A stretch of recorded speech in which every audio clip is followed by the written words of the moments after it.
إذا كنت تشاهد فيديوهاتنا لأول مرة، فلا تنسى الضغط على زر الاشتراك والتفعيل للجرس، وشكرا. لامين يامال يصدم المغاربة بتصريح مستفز. أكد لامين يامال مهاجم برشلونة وضوح قراره بتمثيل إسبانيا على حساب المنتخب المغربي. وقال يامال خلال تصريحات للموقع الرسمي للاتحاد الإسباني: إنه أمر لا يصدق أن ألعب لإسبانيا، أريد الاستمتاع لأقصى حد، أنا هادئ وتعودت بالفعل على الأجواء في برشلونة، وسنرى كيف ستسير الأمور. وأضاف: منذ كنت صغيرا لعبت ضد أشخاص أكبر مني بكثير، حذرتني أمي من التدخلات وما إلى ذلك، ولكني أخبرها بأن تكون هادئة وتثق بي. وعن نصائح زملائه في برشلونة قال: أتحدث دائما مع والدي، هو يقول لي أن أستمتع وأقوم بالمراوغات، أما جافي فيطالبني بأن أتقدم دون خوف، وبدري أيضا يساعدونني كثيرا.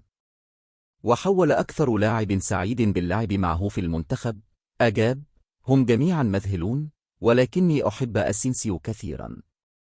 وعن تفضيله لإسبانيا رغم جذور والده المغربية أوضح: لقد لعبت دائما مع إسبانيا منذ فترة تحت 15 سنة، كنت واضحا دائما، أريد اللعب مع إسبانيا وأن أفوز ببطولة أوروبية وكأس العالم وكل ما هو ممكن.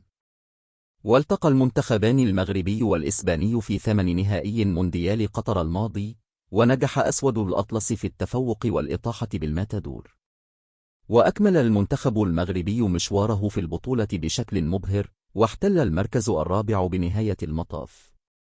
مانشستر يونايتد يكشف عن رقم قميص إمرابط. كشف نادي مانشستر يونايتد اليوم الثلاثاء رقم قميص المغربي سفيان أمرابط، المنضم حديثا إلى صفوف الشياطين الحمر.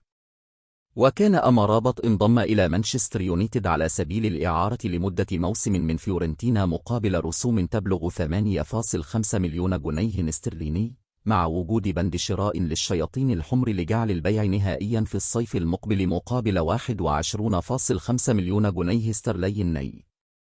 وقال مانشستر يونايتد في بيان على موقعه الرسمي: سيرتدي أمرابط القميص رقم 4 مع الفريق الذي كان يرتديه في لوغونز قبل أن يغادر هذا الصيف عقب انتهاء عقده. إذا كنت تشاهد فيديوهاتنا لأول مرة، فلا تنسى الضغط على زر الاشتراك والتفعيل للجرس، وشكرا.